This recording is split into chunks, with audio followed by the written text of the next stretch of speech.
Good evening, and a heartfelt welcome to the 8th Annual Jethro Daniel Memorial Lecture.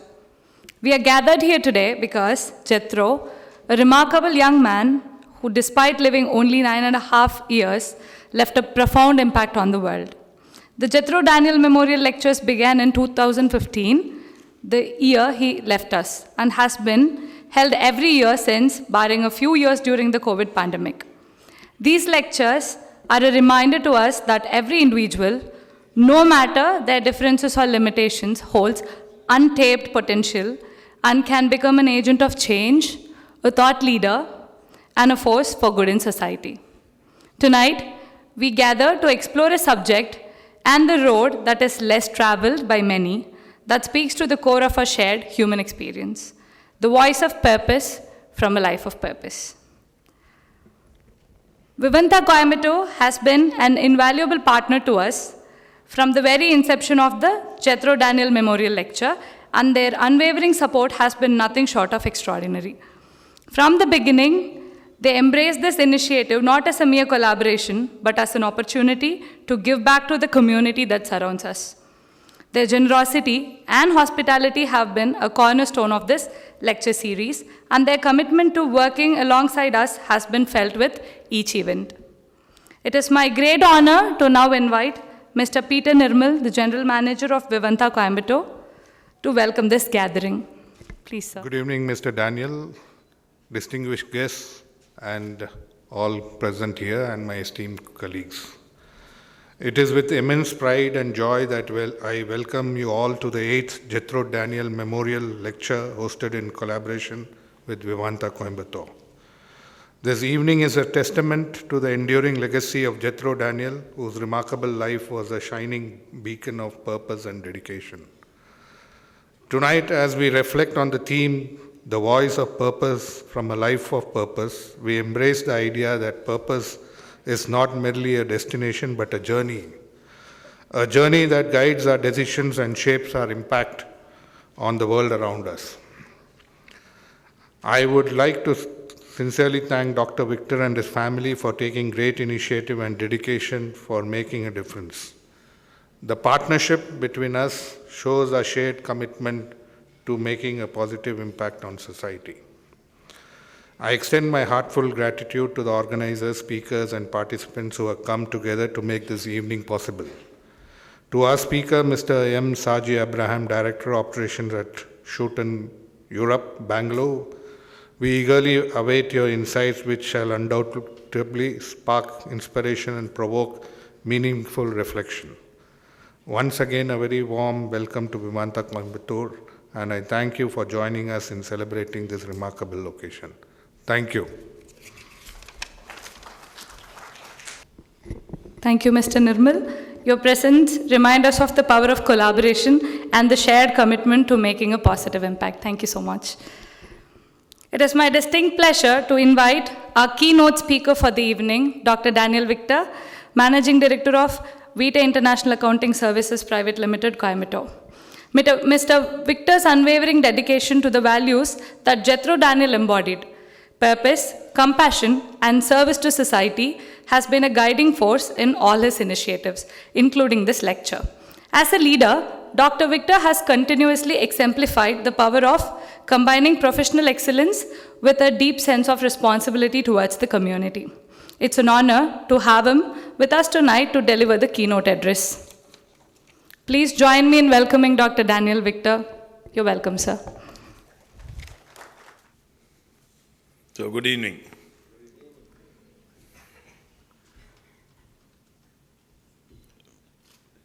Jethro's life,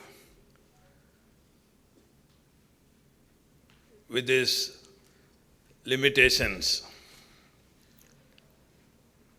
use of hands, use of legs, wasn't a possibility for him.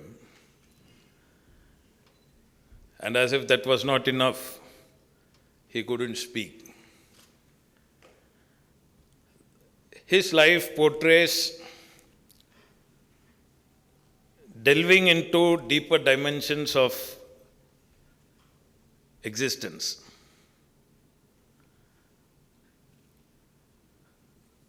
But fully realizing.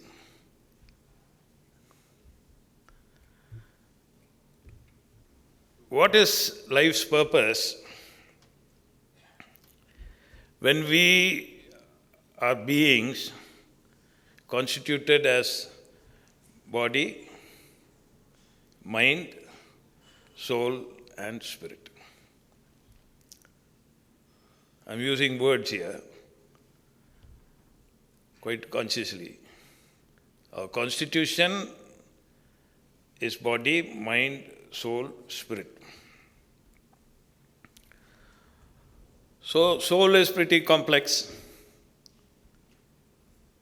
A word used in philosophy, in psychology, in religion. It's a non-material aspect of a human being. And therefore, naturally, it is not so obvious as our own appearances. So it's the non-material side, but it has, in a way, a context, which is also relevant for the soul, which is purpose, people, and a sense of who we are in this world. When you talk also about the spirit, the human spirit again is the unseen side that reflects our own feelings and our character. Now, why am I placing this here right before me? It's the fact that someone who I already mentioned didn't have the physical abilities of all of us. That is Jethro. And we are gathered here, of course, for the reasons of drawing out some insights from his life. So he lived with his mutilated body, not for 1 year, 2 years, but he lived for 19.5 years. Which then meant that we had responsibility over his life for that period. And he passed away in 2015.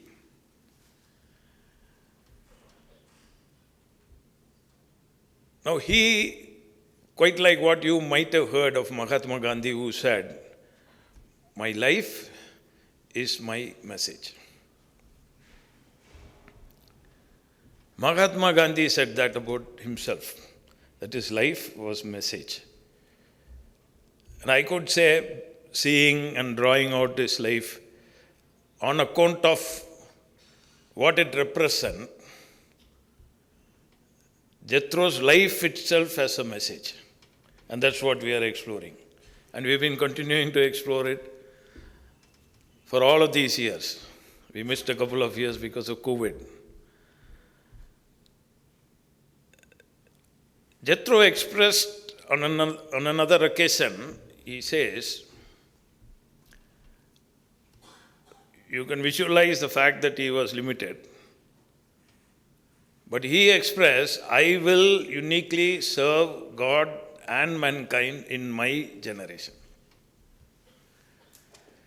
So you can view it in that light.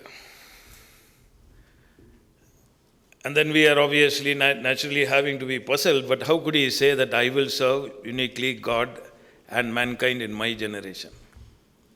And I believe he is doing that even today, though he is dead and gone. His concerns for humanity continue to linger. And I will tell you in poignant terms later on how specific they all have translated into using some of the examples. Just imagine a boy who couldn't use his hands and legs and who couldn't speak. It's almost like he's saying, in spite of my limited physical ability, I will live aided by whatever strength of my mind, with an aroused sense of purpose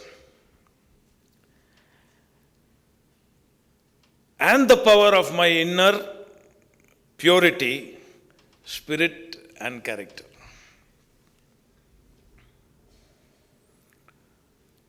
So this is kind of like a therapeutic exercise here, where I am setting him before your eyes, and the boy who's obviously limited and quite unusual as compared to all of us here by and large. And he is, obviously he can't lean on his own limbs. He can't use his mouth. He can't speak. But then he is drawing out from himself. That's why I say his life is a message. So he is drawing out from within him, and he believes he is drawing out from whatever strength of his mind that he has. And then an aroused sense of purpose. And the object of this lecture is also in a way stir in within us a sense of purpose. Because then obviously through his life's illustration we are going to see how that mattered and how it still matters.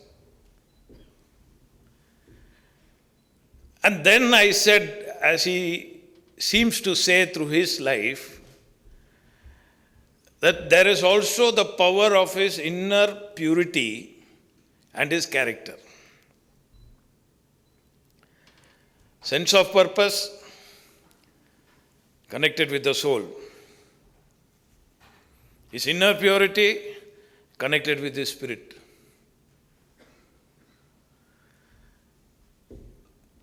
Now, in yet another occasion, he ended up saying, do not be concerned for my physical disability, but be mindful of the mutilation of your spirit. This is Jethro's words, expressed through a method that he could communicate, which we discovered. So don't be concerned about my physical disability.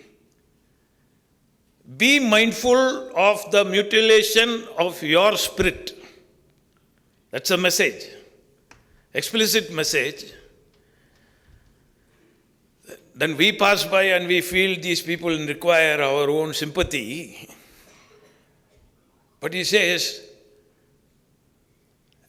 as few others have said, I will tell what Helen Keller, who was a blind person, said. Helen Keller, who was blind, she says this: the worst thing than blindness is having sight but no vision.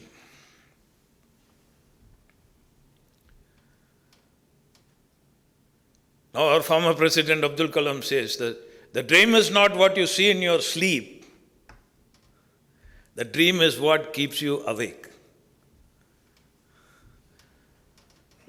So apparently what you are seeing here is, obviously there is something in the way we engage, there is something that we miss out. And that thing is potent to render ourselves as increasingly valuable to society. And that's the side we often forget.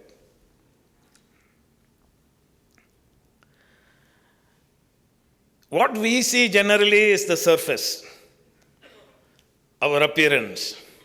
When somebody mentioned, when I got introduced to somebody, he's a gym guy. Right? And I was walking out of my office, and my colleague asked me, where's madam and where's Rhoda? Obviously, I'm saying they like to present themselves well, they need extra time. And we guys are cool. I'm not blaming anything. Please don't misunderstand. But often what catches our own focus is obviously the surface.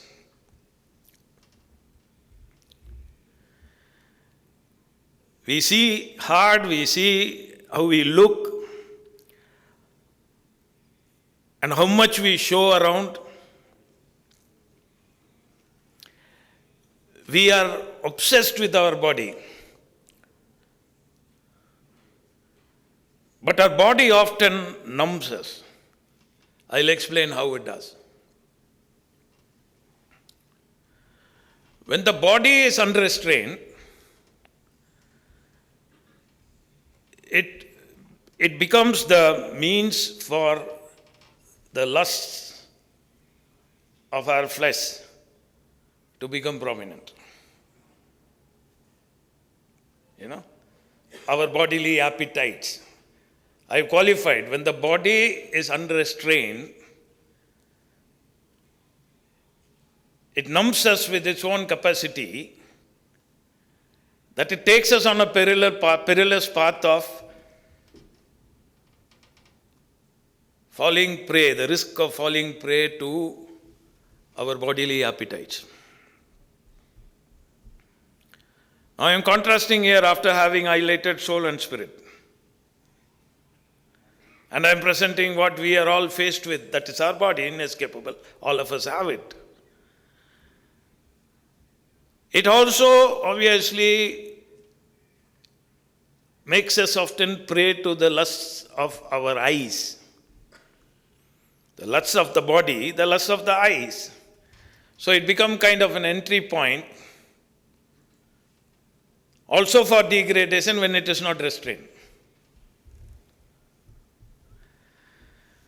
And of course our own favorite, the pride and the arrogance. Because we look nice and we look smart. Somebody asked me, what do you do to keep yourself trim? So then we get that gethe, you know. Whether you look trim or not, that is another question. But we get gethe. This is what we are often dealing with in our lives. But Jethro appeals, as you will hear in a song, the words of a song, which we will sing at the end. And that was penned by a lyricist from New York who had a very brief time to meet with Jethro when he traveled here. And he was on his way to the university, the Karunya University.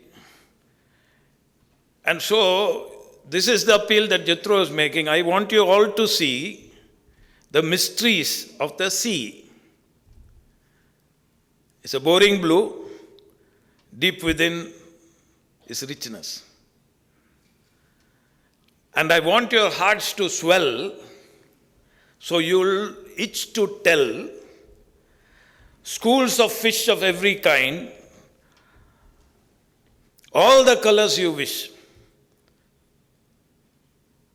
brimming in your mind.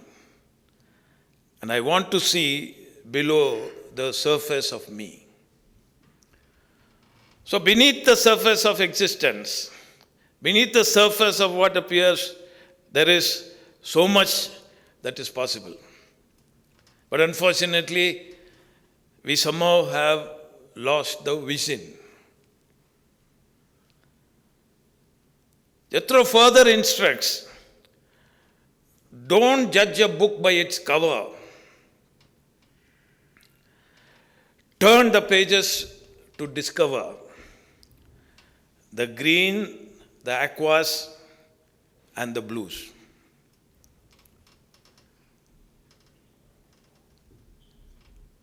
And then what ends up happening as a result of your deeper outlook to life, obviously, you end up maybe having the courage to say that I will uniquely serve God and mankind in my generation. Here I am talking about the possibilities which are power within you, because it is arising from your soul and your spirit. The spirit which Jethro is cautioning is remaining mutilated most time, and therefore you be mindful about your own spirit. But to see the state of the world, body and mind is well attended, soul and spirit neglected and ignored. That's a reality. And that's one of the significant reasons why, where inner purity, character, trust, and preeminence of truth is gone for a toss and is in shambles. Don't we know that we have solemn responsibility? That's the question I'm laying before you. As per Pareto principle, if only 20% of us recover, 80% of value can be created. And therefore, if you were to regard that intangible soul and spirit as just 20% of what constitutes you, if you did that way, even the revival of your soul and spirit will accomplish great things. And that's the reason why, right from the year he passed away, and even not waiting for his first death anniversary, I met then the GM of Taj, or Vivanta, at that time it used to be called Taj, so Vivanta, and said that, what is it that you and I are doing for the community here in Coimbatore? Jamshedji Tata sir has done a lot, but we can't rest on his laurels. You and I should feel conscious about our role and responsibility to community. And that's how this partnership was born for the first time in December 2015. And they have been faithful in maintaining this relationship. It's a partnership. That means we do believe we have solemn responsibility. We do believe that we will give of our own selves, our time. Not that any one of us here, I am believing, have nothing else to do. But in the absence of our revival constantly, refreshing constantly, with thoughts that are more appropriate than what we are by culture accustomed to believe, by our own choices are accustomed to believe, I'm afraid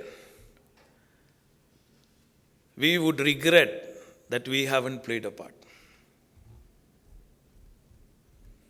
The greatest danger in society is for good people being silent.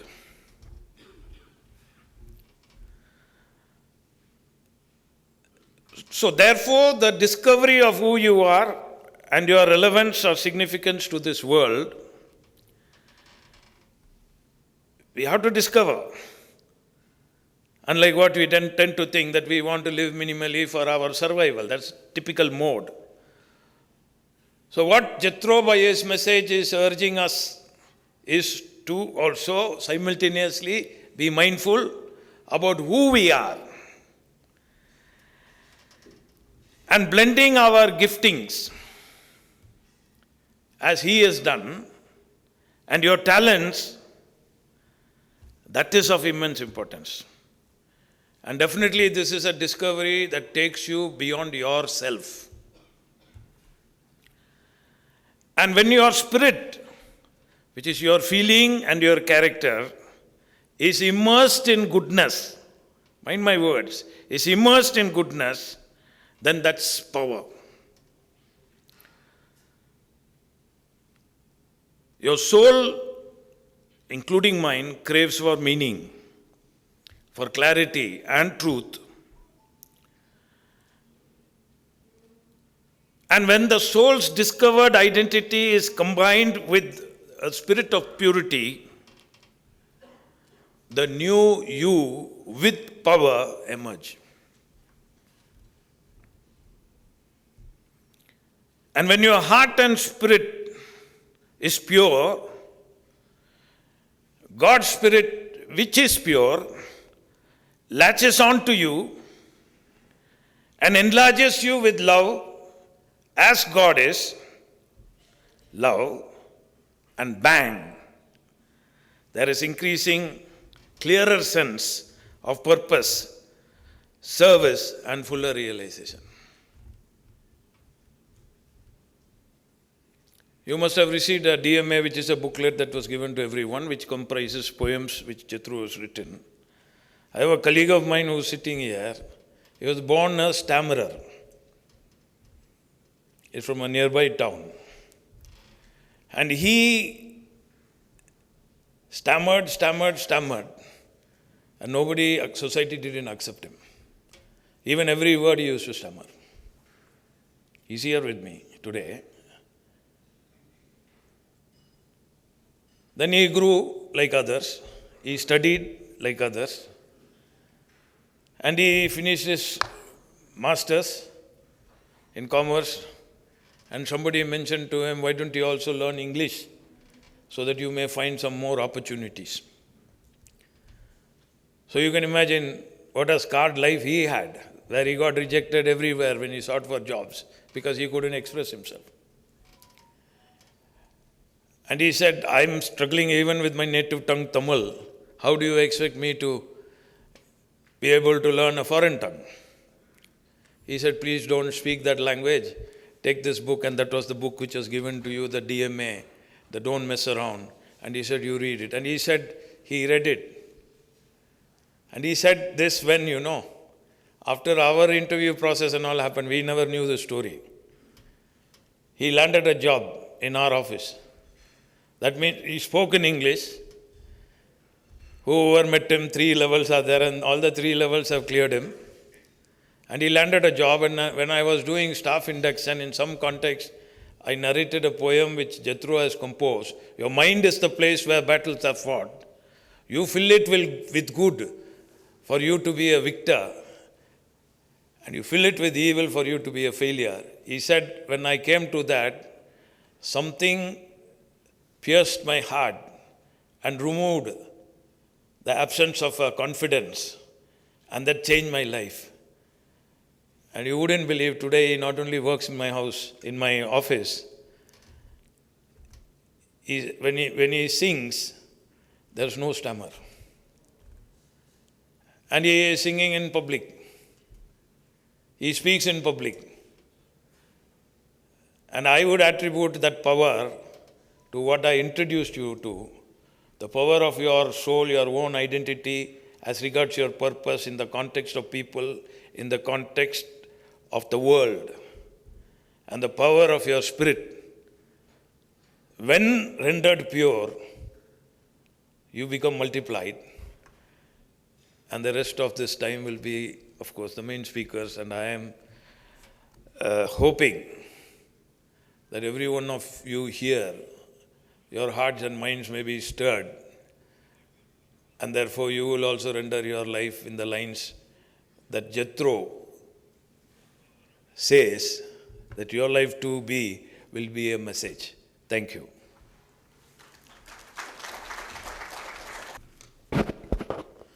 Thank you so much, sir. Your speech reminds me of a saying, the world doesn't need more voices, but the world needs more careful voices. Thank you so much.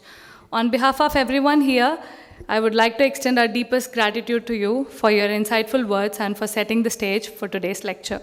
Thank you, sir. We appreciate it. We now come to the highlight of today's event, the lecture of the day. It's a privilege to welcome Mr. Saji Abraham, Director of Operations at Shooten Europe, Bangalore.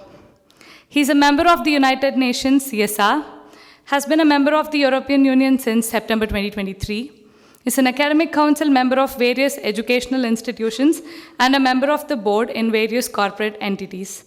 His passion for empowering individuals to make meaningful contributions to their communities by staying true to their values is truly commendable.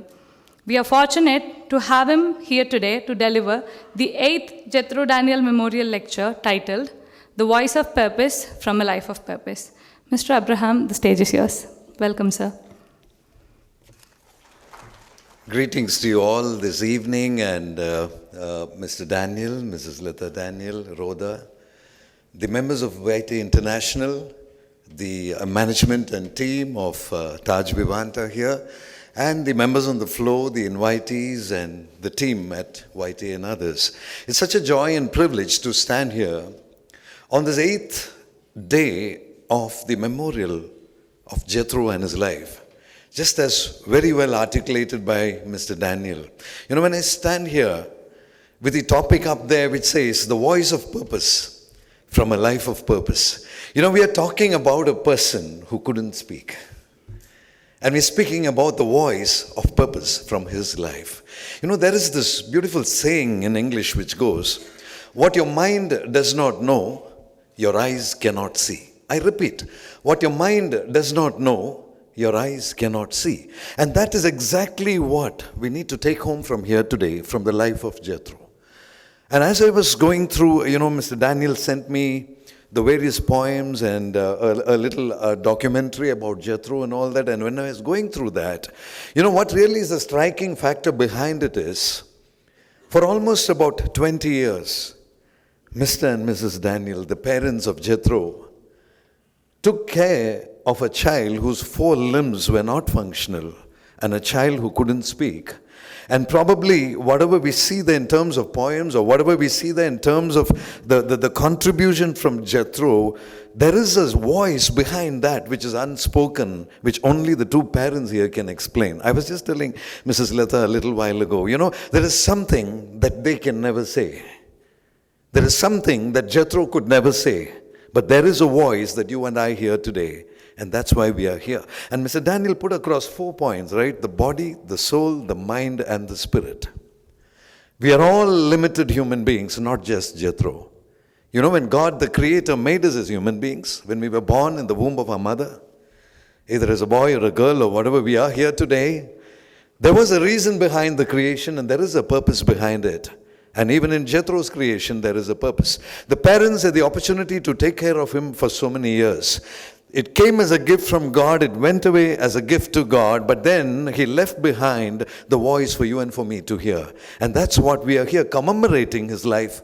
This day, this evening, most of us who have gathered here, Jethro is the reason, and that reason is from the Creator. And we find value that we can imbibe into our lives, wherein we can make a difference into society, if we are really able to see what he could have seen, and the voice that speaks through him. I'll ask you a small question. Just for you to get interactive into this whole thing. We spoke about the mind, and I just want to prove to you that we are also limited. None of us are in any way better than what Jethro was. Let me tell you that much. That is the net crux of the matter. I'm going to ask you 3 questions. My wife and children are here. They know that I ask this in most of the IITs where I go, most of the corporate companies where I speak, and I ask this question, and everybody failed, including the professors of IIT. So I wish you all the best that we are going to fail this evening. And to the audience, here's my question. If you can shout out the answer aloud, please do so, because these are questions from mathematics, a subject that I don't love as much as most of you don't. Okay, so how many of you love mathematics? Can I see your hand up, please? Yes, there are a few in here. Those of you who don't love mathematics, I'm with you. So here's my first question. Please shout it out. How many fingers in one hand? Can I hear it aloud? And how many in 10? 2 hands. And how many in 10 hands? 100. Can we just for a moment think, how many in 10 hands? 10 into 5, is it 100? This is where I want you and me to realize. The question is, how many in one hand? Oh, 5, very easy. How many in 2 hands? 10, very easy. How many in 10 hands? Obviously, a normal human being is going to answer 100. If there's somebody who answered 50 in this room, you're abnormal. Please have a brain scan done. You're not a normal human being. Those of you who could answer 100, please give yourself a big hand, please. Yes, please. You're absolutely normal. And that is the limitation that we human beings are. We think, I'm great, I'm somebody, I've achieved things, I'll show who I am. But man, you're somebody who cannot even calculate how many fingers on 10 hands. That's all this brain is about. And this evening I'm here quoting this live example before you because nobody has ever got it as 100 till this date of my experience. And you see, all of us sitting in this room are limited beings that we are not even able to take that little calculation forward. Just look back at the experiences we have. Just look back at the capabilities that we have. Just take account of all the knowledge and all the things that we've imbibed from society, and we consider ourselves to be somebody special. And if somebody comes forward and asks you, can you not count how the fingers on 10 hands? What a shame that must be. But my dear young brothers and sisters and elders in this room, I tell you, that's not a shame. That's how God wants us to understand the limitation in us. And Jethro's life out here is not about limitation. And that's the light that I want to throw. It's not about limitation. It's not about the limbs that he couldn't use. It's not about the fact that he couldn't speak. It's about the fact that there was a bigger voice through his life that you and I need to hear, or need to tune ourselves to hear, so that we understand what the real purpose of life is and the calling for each one of us is. And that's the reason why we are here today. And when you look at some of the slides, see, it says don't mess around with life. If probably you're looking at it as life, most of us, invariably, first being me, we are messing around with our own lives. We're actually not conducting it or looking at life the way the Creator God meant it to be. Let me give you a small example. We just saw that we are limited human beings, which means our minds are not good enough. So there is the body, soul, the mind, and the spirit. Now let me also show you that even our body is not good enough, the way that we use it. Mr. Daniel very clearly said, the lust of the flesh, the things that the body craves about, is where we actually are ruining our life with, trying to satisfy the passions of the flesh that this world has to offer. But there is a greater purpose of living for which we've been given this body to live in. Okay, may I request everybody in the audience to just do me a small favor. Would you kindly lift your right hand, please? Everybody. Kindly lift your right hand. Thank you so much. Leave it there as your hands are lifted. May I ask you to lift it a little more? Thank you. You may put it down. Where did that little more come from? And why did you have that little more? When I said, lift up your right hand, why didn't we give it our best? Think about it for yourself. That's what we are. That's all about what we are. Raise your right hand. Yes, we all do that. And then we say a little more, we find that little more. Now I know if I tell you to do it a second time, you will not keep that little more balance. Would you want to try it again? Can everybody raise your hands, please? The right hand. Now raise it a little more. Not one hand will go up further. That's the human mind. Thank you so much. You may put your hands down. My dear people in this room today, this is what life is all about. That little more is what Jethro is all about. And Jethro's life, he gave it his full. A boy who could not communicate started communicating in a way that you and I cannot imagine. In one of those slides, if we can slip down, there is this little line that he mentions about pride. I think it's the fourth or fifth slide down. Just come down. After the introduction, after that. Yeah, one more slide down. And you look at that. You look at that slide on pride. It says, maybe you can read it then, but I'll read it out for you. Rich are those who walk with openness and love. Poor are those who walk with arrogance and pride. Rich are those who walk with openness and love. Poor are those who walk with arrogance and pride. You look at the world around us, you find arrogance, you find pride. Even in this room that we are seated in, most of us do carry a sense of pride among us. And obviously there is a sense of arrogance in us, which we cannot deny, which is part of our nature, which is the way that we are built in. But look at the words of Jethro, which says, rich are those who walk with openness and with love. It's not an easy task to do. May I ask you to do one more exercise just for us to realize and learn one thing. Could you look at the person sitting next to you? I hope it's not a husband and wife. It's going to be difficult. Mr. Daniel is here, doesn't matter. But at the rest of you, look at the person sitting next to you. Would you shake your hand with the person next to you, please? Just lend your hand to the person next to you. And just look at his face directly and tell him or her, you are better than me. I can see all your teeth and this beautiful smile. I didn't tell you to smile. I didn't tell you to smile. You know the reason for that smile that came on your face? Hey man, that man is telling me to tell. This is not true. I'm just telling you that you're better than me because you heard him tell. It's not me, it's him. When you're not genuine, a smile comes on your face. And you cannot stop that smile. I tell you, the day you're able to look at the person next to you and say, you're better than me without a smile, that's the day you arrived where Jethro has. And that's the voice that we need to hear. The day you're really able to look at somebody and say, you're better than me. Creator God expects us to respect other beings as better than us. It's not to prove that I'm somebody. It's not to prove that I'm great. It's not to show who I am. It's to make somebody else better. That's the purpose of our calling. And that's the very voice of Jethro that we hear today. Wherein he says, the body, soul, the mind and the spirit in unison comes in with a value that's different from what we think it is. If you love the person next to you, you have no ambiguity about telling him that or her that you're better than me. But when you really don't love the person next to you and there's no meaning in loving that person, then you have a smile on your face because you are invited to be here.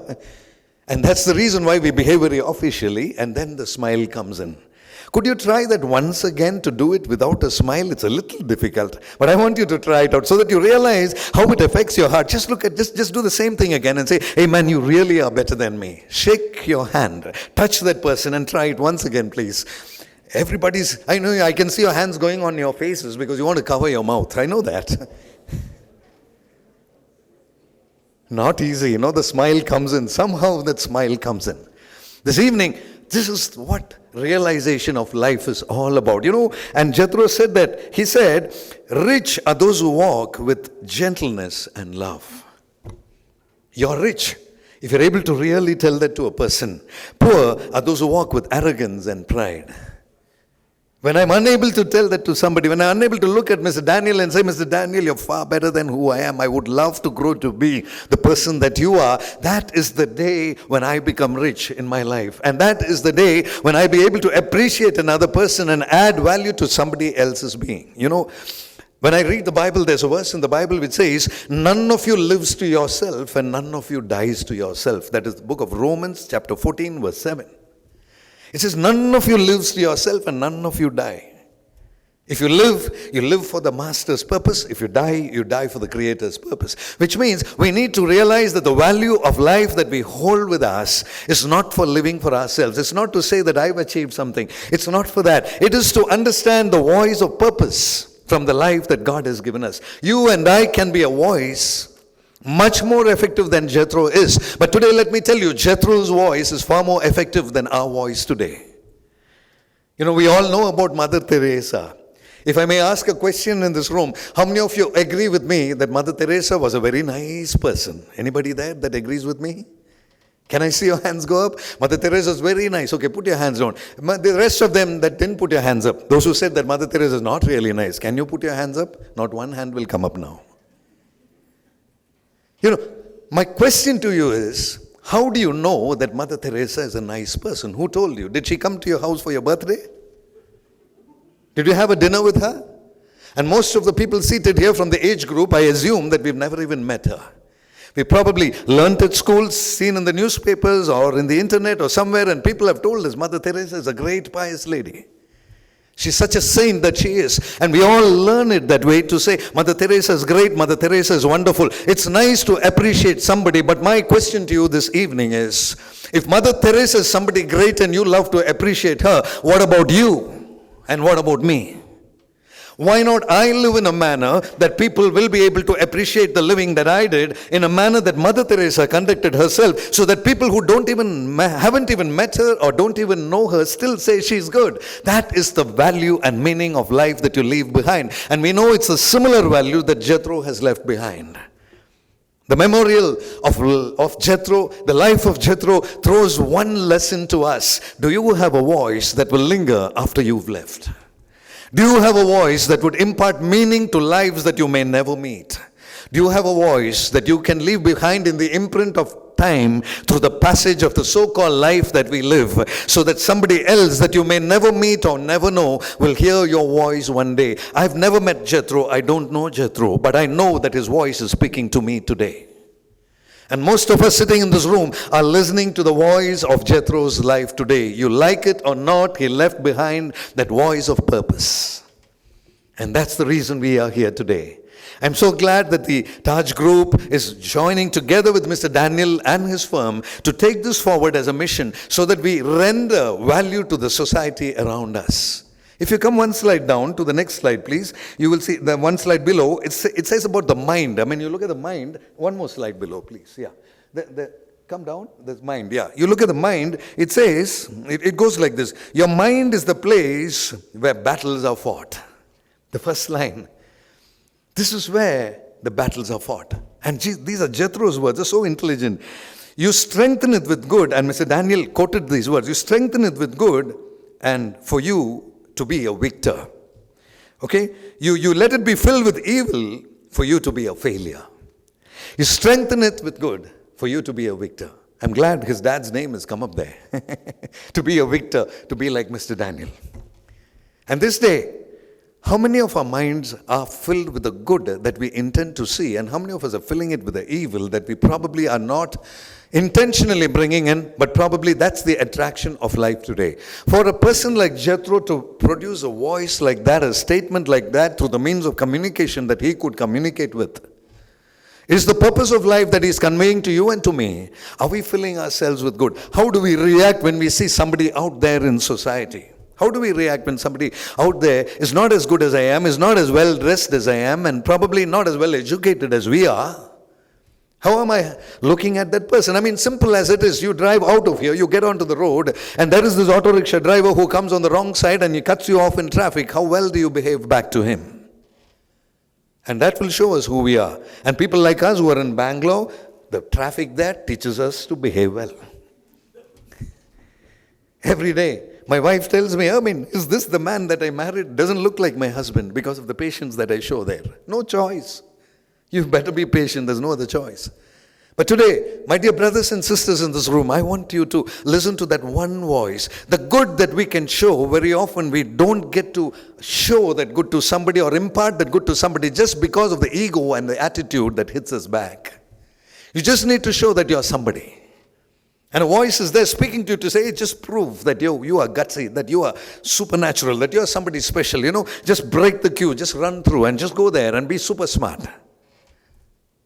And brothers and sisters, I want you to know, this is where the holding back factor of telling that somebody else is better than me and accepting that as a factor to improve my own personal living is that real voice that we need to imbibe into ourselves. To really say, if I need to be a better person, I first need to learn to consider the other people better. Unless I consider somebody else better, I can never be a better person myself. And that is the voice of Jethro today. The mind that is filled with good is a victor. The mind that is filled with evil is a failure. This evening, I want to ask you, most of us, we think that we are successful just because of the flaunting that we do around. But the real success lies within. The real success, if I was a real success in my life, when somebody says, put up your right hand, I would have done it fully the very first time. That's the sign of a successful person.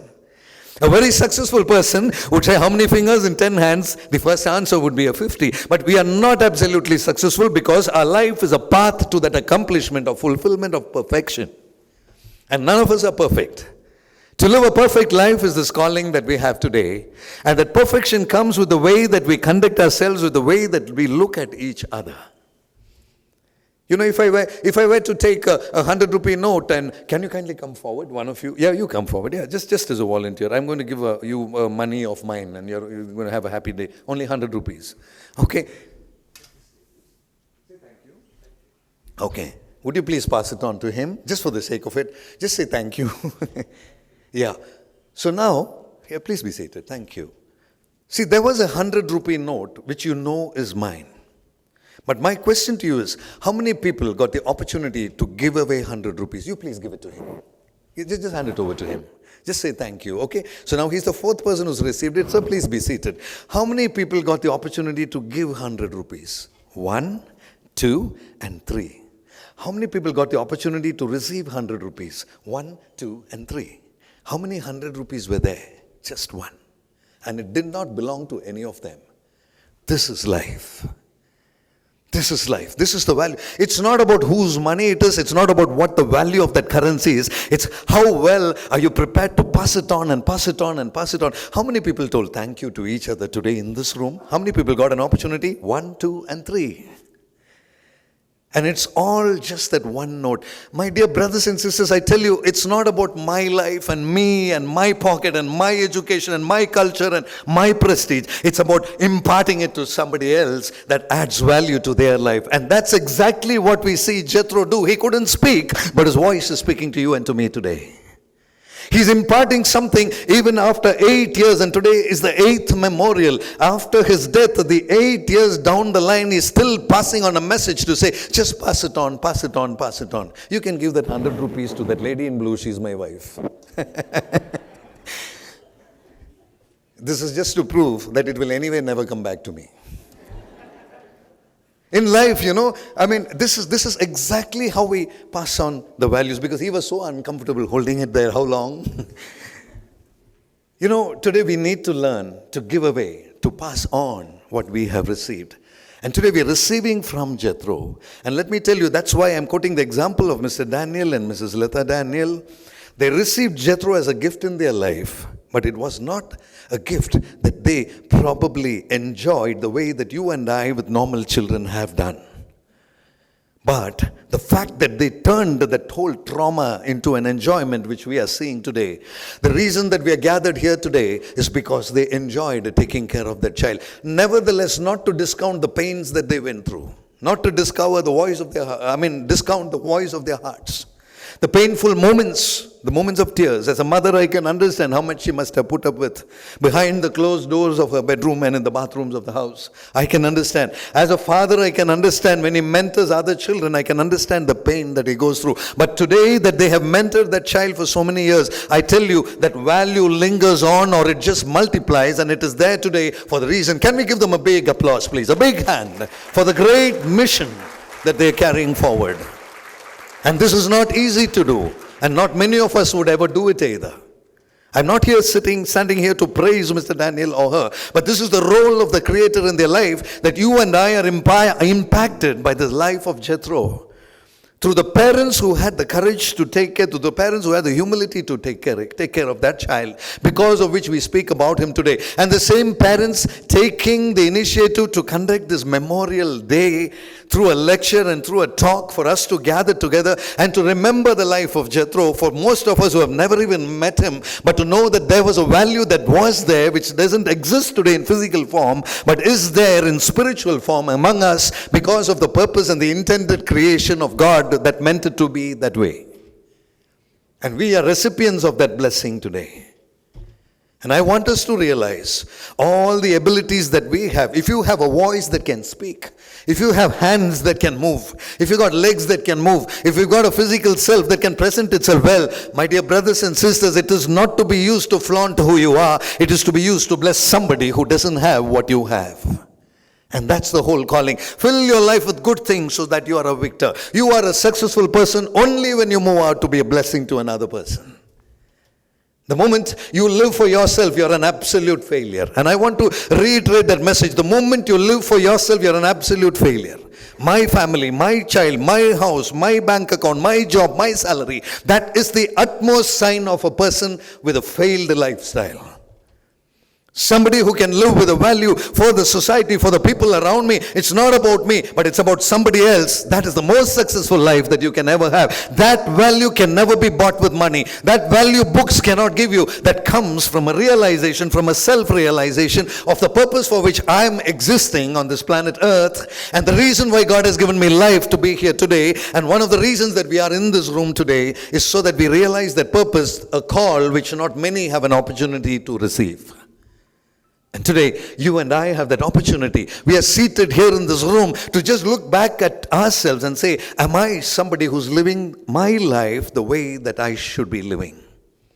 There are a few characters that when I speak at certain colleges to the MBA students, in the final year, just before their graduation, when I'm invited to speak there are 5 characters that I tell them. One is, lowliness of mind, humility, kindness, patience, and gentleness.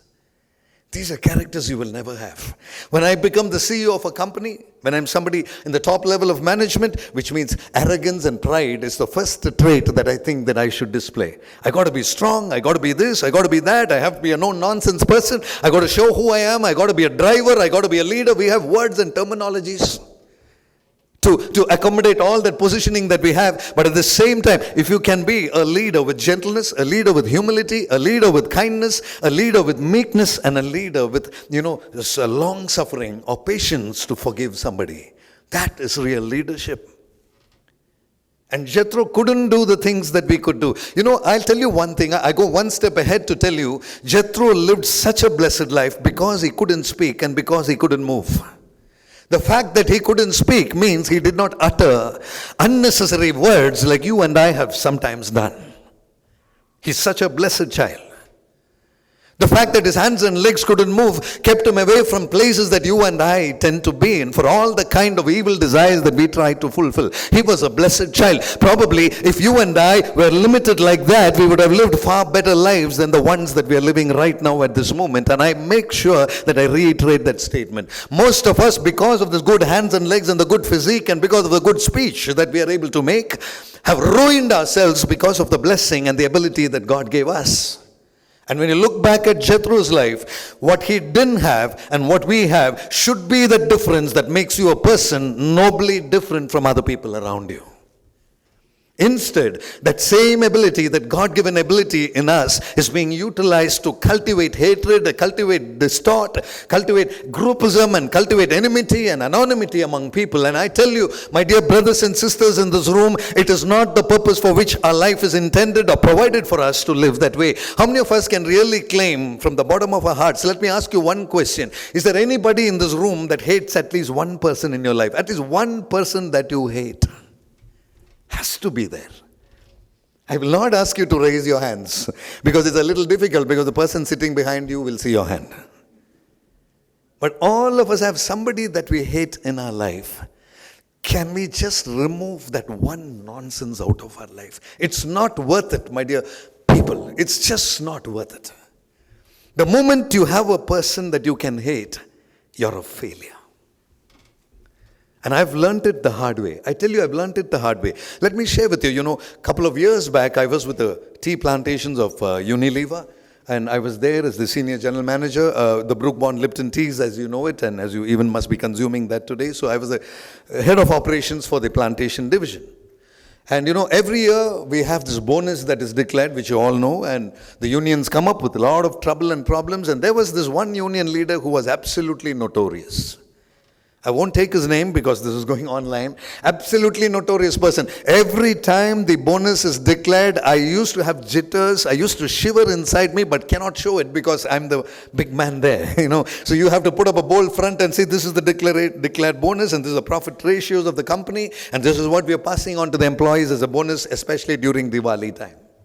And each time he used to give me enough trouble that I used to literally go to my bedroom and pray, God, can you get rid of this fellow? Can you please finish him off? He's such a trouble. Somehow I'll be happy if he dies. That's the way that I prayed. Not a good prayer to pray. Please don't pray like that about anybody. I did that and I'm sharing that to you. Days went by. I moved out of Unilever. I went on with various other career options which was open to me. And a couple of days, months ago, my wife is here and she knows. I get a call from the plantation and they say, Aya, you know this person, this union leader who was there? I said, yeah, I know, very notorious. How can I ever forget him in my life? They said, Aya, he's suffering from cancer. He's got a cancer around his nose and they literally had to remove his nose. And now nobody is willing to help him because he's been terrible with everybody. Even the people that he supported are hating him now, that not a soul is able to help him. And he's taking a treatment for his radiation and other things in the government hospital. Even that minimum fee he doesn't have in his pocket to pay. He sold his jeep, he sold his house, he sold his wife's jewels, he sold everything. Only clothes are left and nothing else. His family, children are not taking care of him. He's been a terror to everybody. Nobody loves him. There is nothing. Aya, I know I shouldn't be calling you because you're the one that he troubled the most. I said, doesn't matter, but just tell me what it is. The person said, would you be kind enough to send some money for his treatment? And he told me a particular amount. I said, give me his Google Pay number. And immediately I sent that money. It's not about the money, my dear brothers and sisters. It's about the mind that will not let you help a person like that. To break that barrier and come out. Couple of days later, after the money was sent, he went for his treatment and he called me on the phone and he was literally breaking down. He said, Aya, I'm sorry. I said, don't say sorry. God has forgiven you. I'm nobody to not forgive you. I'm okay with you. It doesn't matter. You did it out of your role that you played. But doesn't matter. No. I know I went overboard with you. I said, fine, it's okay. Now I have cancer. I don't know what to do. I have no money. I've gone through this treatment. And after 3 days, I hear he's dead and gone. It's over. His life was finished.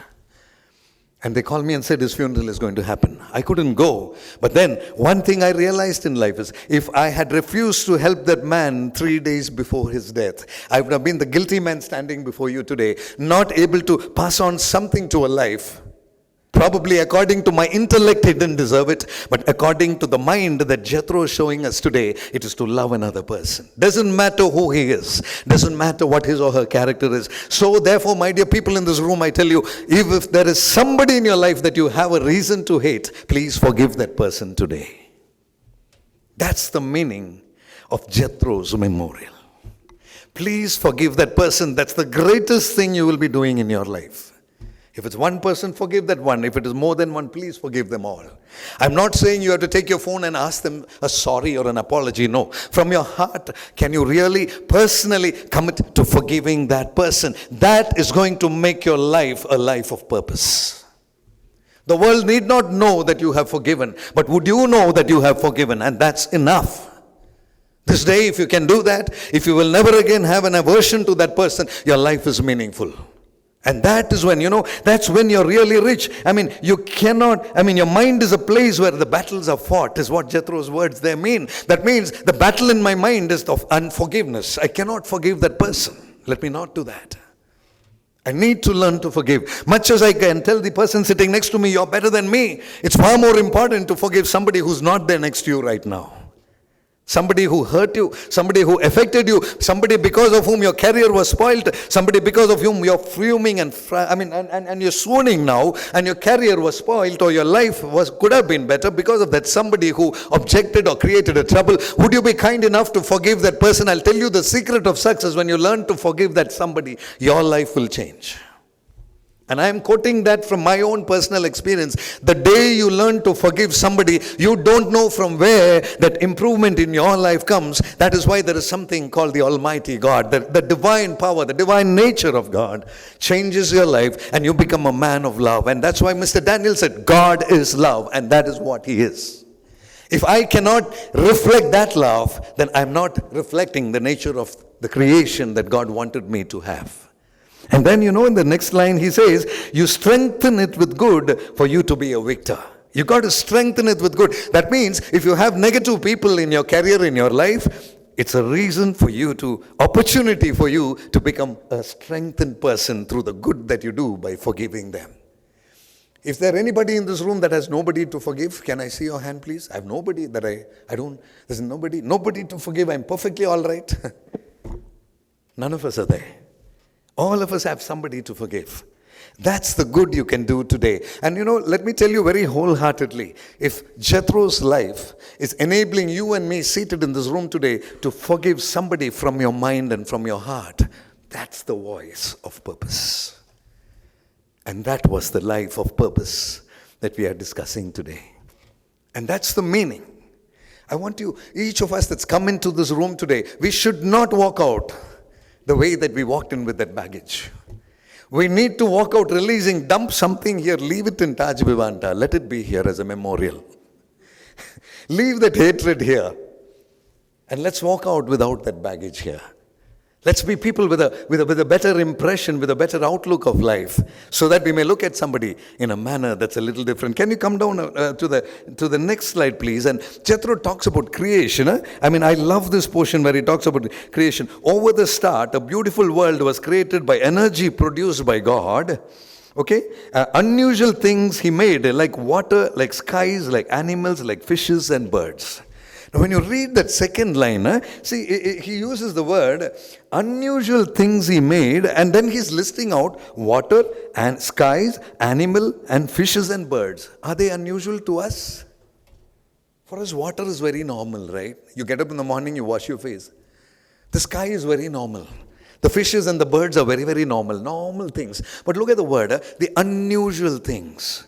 And that is a word which has a meaning that we probably cannot see. That's why I said, what your mind does not know, your eyes cannot see. Let me ask you, how many of us woke up this morning to say, thank you God, for I have the eyesight to see the sunlight that's come up today? How many of us got up this morning and went and lit your stove to make that cup of coffee or your oven or whatever you made your coffee from, and you said, thank you God, that flame that burns, the fire that is there? How many of us looked up at the sky and said, oh, what beautiful blue sky with the clouds out there, how unusual and how nice? And when you're able to drink that cup of coffee, how many of us really are saying, God, I thank you for I have a throat that can swallow? My God, that's so special. That's so special. God, thank you for I can add sugar to my coffee, which many cannot. God, I thank you for I have fingers that can stir that sugar. I thank you for I have hands that can hold that cup. I thank you for I can swallow that coffee and be feeling that refreshing aroma which I can smell.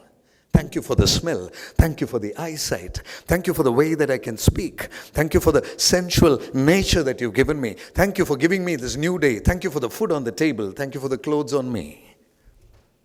Thank you for the job that I have. Thank you for the friends and colleagues around me. They are not usual, my dear brothers and sisters. They're very, very unusual. When I travel across different places, I see the speciality that an individual can have. If only you would realize the gratefulness and thankfulness that you can have for the life that you are being gifted with. We need to be sensitive about the small things that we don't. God, I thank you for the hair I have. I thank you for my nose which is not straight. Thank you for the pimples on my face. I'm telling you about the negativities. You can thank and thank and thank for things that people would never thank. Would you be able to thank God for the problems that you have? God, thank you for the tears. Thank you for the pain. Thank you for the failures. Thank you for the bitterness. Thank you for the enemies. Thank you for the loneliness. Thank you for the rejection. Unless we are able to acknowledge that, you can never be a person of success. And all these I'm sharing with you is from personal learning in life. When they introduced me, they said, he's a member of the United Nations. Nice to hear all that. A member into the European Union, nice to hear all that. Feels great. But I tell you, if you cannot be a person of value, all those memberships are just a piece of rubbish. Unless you can be somebody that can impart value, it means nothing. It's meaningless. Your designations are meaningless. Your qualifications are meaningless. That salary, that fat salary package is meaningless. It's not about money. It's not about designation. It's not about which car you drive. It's not about where you live, in which city or which location or which country you belong to. It's all about who you are on this planet called Earth, that God created you with a purpose in time, and you've been given a permission to live maybe for 60, 70, 80 years. What are we doing with that lifespan, the days that we have received? What is the purposefulness with which I look at it? It's the only element that will make you a person different from others. Mother Teresa was different, and we like her because she was different from the others. You and I have the same opportunity to be as different as Mother Teresa was. The same 24 hours, the same 2 hands, the same 2 legs, the same one nose. What she had is what we have. Let me ask you another question, which I ask, sarcastically in many colleges that I go. Which is the brand of sari that Mother Teresa wore? You have anything like Reebok and Nike and Adidas and any brand that she wore? But we all know the brand of a sari. What's the color? A white with a blue border. Who doesn't know? She was her brand, and you are your brand. And today, the voice of Jethro is to be the brand that you can be. And this life is not going to last forever, and we all know that there is a deadline that each of us have. And during the days that we are permitted to execute the speech, the values, the embracing, the culture, the society, the colleagues, the people, the family, and myself in my personal self, how much of a value am I willing to emanate to be a brand that only I can be? You are the only one the way that you are. Jethro is the only one the way that he was. And his voice today is inspiring you and me to be that unique somebody that can make a change. And you can. I tell you, you can. I tell you, all you need to do is just be ready to look into your inner self and say, yes, I can be a better person. How many of you really feel, I can be better than what I am today? Can I see your hands go up? I put my hands up first. I can be better than what I am. Would you acknowledge that? Is that possible? If you think it's possible, raise your hands up, please. Yes. God bless you. Put your hands down.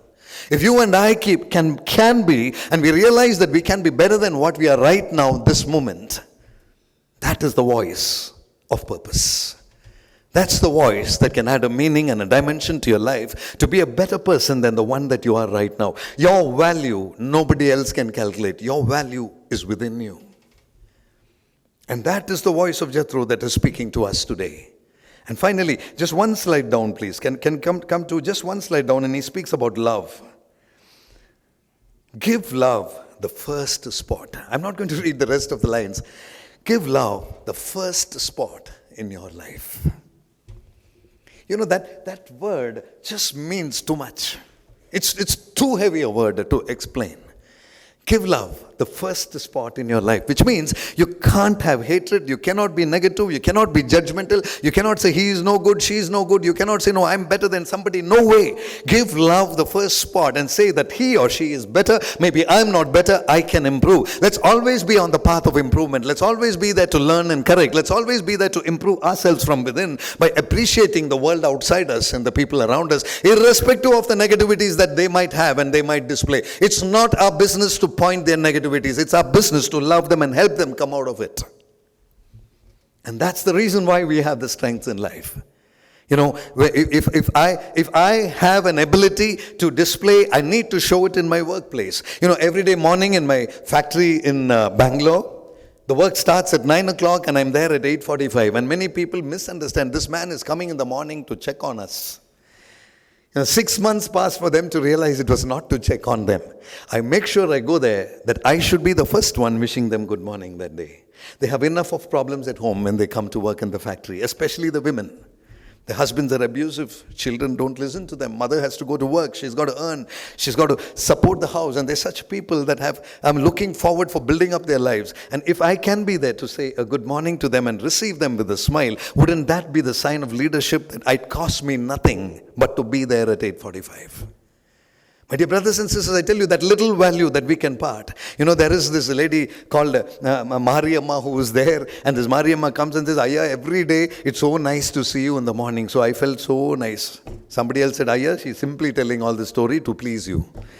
And then days went by, and that Mariamma really said, Ayya, we come forward. And then, you know, in the morning we all get together and we share the problems of whatever we have. I share my problems, they share their problems. There is no shame. And we together sit down and we see how we can help each other. And that workplace becomes something of a difference. You know, I don't have a supervisor who needs to enter the factory production floor unnecessarily because of the value system. And I know that's happening with Mr. Daniel. One of my inspiration is Mr. Daniel, the way the culture in your company is. And I'm trying to emulate that over there. And it's working for me. And I tell you, my dear people in this room, let's be people that can make a difference, not to prove who we are, but to be a better somebody for the other person that's going to come down that way. Your colleague who sits next to you on the desk next to you, your person who's traveling with you up that lift, can we be that people, the person who can give that first smile in the morning to say, good morning, have a great day. Doesn't matter how bad a day they had. All that matters is to have words like this, give love the first spot. You know, Jethro did not have a great life. But that Jethro is telling, give love the first spot, because he knows what he got from his parents. And he left with that message. Today, when we leave from this hall, can we leave with that same message too? To say, I've not just come here to have a cup of coffee, eat that nice little cake, and here listen to a lecture. Mr. Daniel said something, and Saji Abraham came and said something, and then they showed a video and they sang a song, and we all clapped and we came. It was a nice evening. Thank you. Good night. Bye. That cannot be the 8th memorial lecture of Jethro. We need to carry something back home. So I invite you to leave that baggage of rubbish out here and take that new pack which Jethro's life is giving you back home. And may your life be an enriching experience as you walk out of here. And may the days ahead, as you embrace 2025, I wish you all a great year ending this year and a great new year forward. That God bless you. Go forward as Jethro's out there with a voice of life for the purpose of life. God bless you. Thank you very, very much. Thank you.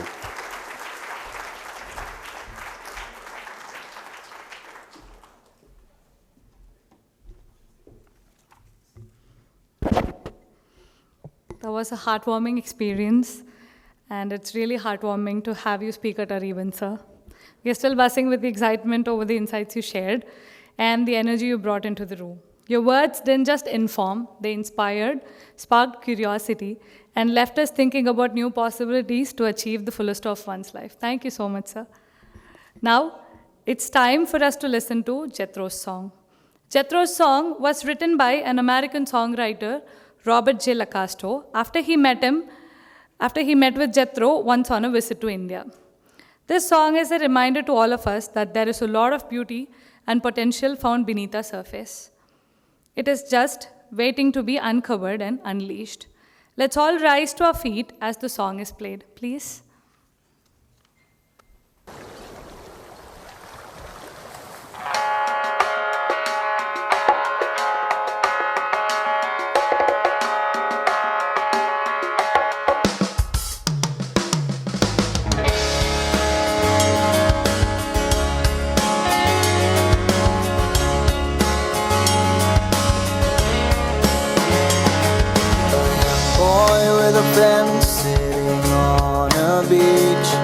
The secrets of the ocean are beyond his reach.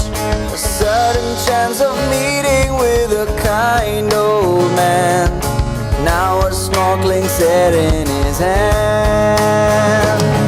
I want you all to see the mysteries of the sea. I want your heart to swell,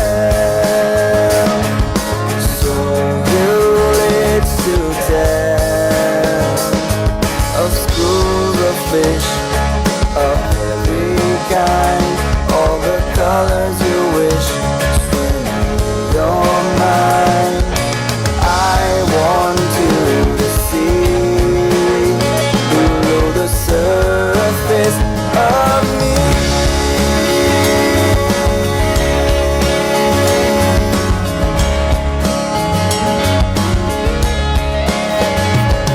A young boy swimming with his head down gets us to look up and all around. If he lends you his snorkeling mask, will you be up for the task? I want you all to see the mysteries of the sea. I want your heart to swell, so you live to tell of schools of fish of every kind, all the colors you wish swimming in your mind. I want you to see below the surface of me.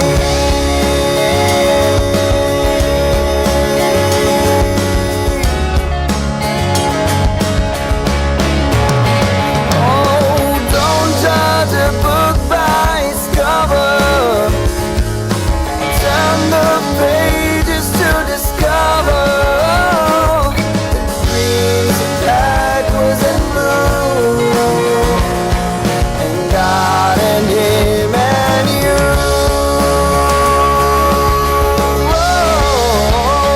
I want you all to see the mysteries of the sea.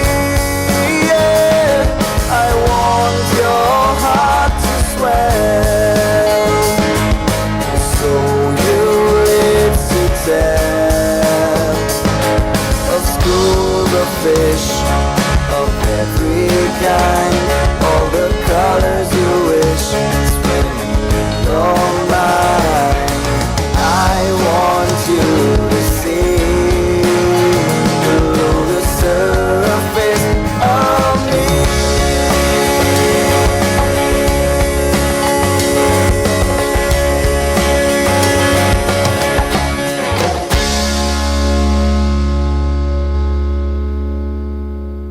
As we come to the close of this enriching event, it's my honor to invite a person who has been behind the seamless coordination and hospitality that made today possible. To express our heartfelt gratitude on behalf of everyone present, please join me in welcoming Ms. Rini Maria, Assistant Manager Banquets, Vivanta, Coimbatore, to deliver the vote of thanks. Welcome, ma'am. Good evening, everyone. It has been such an honor to be a part of this wonderful event. On behalf of the organization, I would like to extend my heartfelt gratitude to Mr. Daniel Victor, Managing Director, VITAE International, and his entire team for ensuring that this occasion becomes a memorable one for all of us. Thank you, sir. I would like to thank Mr. Saji Abraham who graced the occasion with his motivational insights and also highlighted on how being grateful. Finally, I would like to thank all of you present here for making the time to be with us today and helping us to make this event a grand success. Thank you all. I heartfully thank everyone present here. We can all disperse. Thank you so much for being here.